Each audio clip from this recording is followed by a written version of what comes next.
Ken Lay, Rosie Batty and other members of our Domestic Violence Task Force addressed us on this vital subject. The one place where people ought to feel absolutely safe is their home. And yet, sadly, for far too many women and children in Australia right now, the home is not a place of refuge. The home is a place of persecution.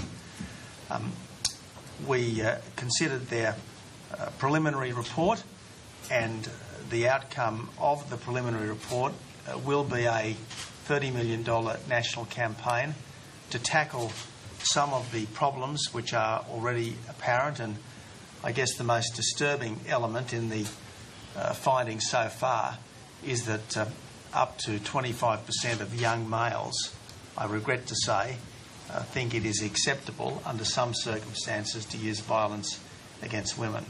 Now, government at every level obviously has a role here, but in the end, what is required here is a change of heart by men in particular.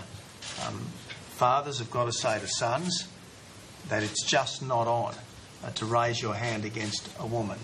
Mates have got to say to mates that it's just not on to raise your hand against a woman, or to tell that appalling sexist joke that has just been flagged. It's up to us as men to change so that everyone can live better in what should be the best country in the world. It's good to see that men are showing leadership, but it must start early. The way people regard women starts at an early age. Respect, equality. These are fundamental issues that are ingrained in young people and will stay with them for the rest of their lives. Violence is unacceptable, but if we are going to change culture and habits, we must get in there early and provide the services early. And women must also have the courage to stand up and have a strong voice and be able to seek the help that they need.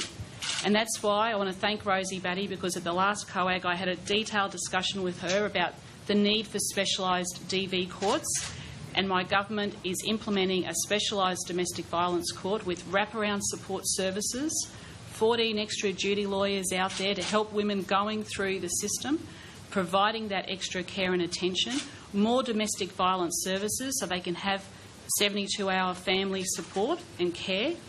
And also I want to commend the Prime Minister for a national campaign, because we must have a national campaign to change attitudes. When you change attitudes, you change culture, and we can change the nation that we live in.